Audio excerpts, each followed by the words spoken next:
அதுக்கப்புறமா வந்து இங்கே 16 வயதில் படத்தப்போ தான் ரஜினி அவருக்கு தமிழ் அப்போ கொஞ்சம் தமிழ் கேட்டு கேட்டு தான் மனப்பாடம் பண்ணோம். கொஞ்சம் பேசுகிறதெல்லாம் படிக்க வராது. அதனால் அவருக்கு டைலாக் சொல்லி கொடுத்துருது. ஒரு தடவை சொல்லுங்கள், ஒரு தடவை சொல்லுங்கள், ப்ளீஸ் ப்ளீஸ் இன்னொரு தடவை சொல்லுங்கள். ஸோ ஒரு 8 தடவை 10 தடவை சொல்ல சொல்லுவார். நான் 8 தடவை 10 தடவை சொன்னதுக்கப்புறம் அவர் ஒரு 15 தடவை சாப்பிட்டு குடும்பப்படுற வரைக்கும் அந்த மரத்துக்கடியில் அங்கே இங்கே எல்லாம் சொல்லி பாட்டுட்டார். அதுக்கப்புறமா அன்புள்ள ரஜினிகாந்த் படத்தப்போ பார்த்தாலும் அதே ரஜினிகாந்த் அவர்கள் நான் சிவப்பணத்தில் பார்க்கும்போது அதே மாதிரி தான் அந்த முதல் படத்துக்கு என்ன எவ்வளோ அக்கறை எடுத்துக்கிட்டு எவ்வளோ சிரத்தையோடு வந்து வேலை பார்த்தாரோ அதே அளவுக்கு வந்து கடைசி வரைக்கும் இன்றைக்கி பண்ணுற படங்கள் வரைக்கும் அவர் வந்து இது பண்ணிட்டுருக்காரு. வணக்கம்.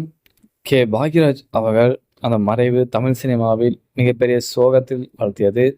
ரஜினிகாந்த் அவர்களுடைய நண்பர் 16 வயதில் திரைப்படத்தில் வந்து பாக்யராஜ் அவர்கள் ஒரு முக்கிய நபரை ஒர்க் பண்ணியிருக்காரு.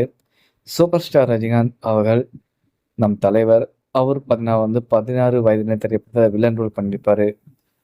அந்த படத்தில் நடந்த ஒரு சுவாரஸ்யமான அனுபவங்களை வந்து பாக்யராஜ் அவர்கள் ரீசெண்டாக வந்து பேசியிருக்காருங்க. அந்த ஒரு வீடியோ இணையத்தில் வந்து சேராயிட்டிருக்கு. ரஜினிகாந்த் அவர்கள் நம் தலைவர் அவர்கள் பார்த்தீங்கன்னா அந்த டைமில் வந்து அவர் தமிழ் வந்து அதிகமாக அவருக்கு பேச வராது, எழுத படிக்கவும் தெரியாது.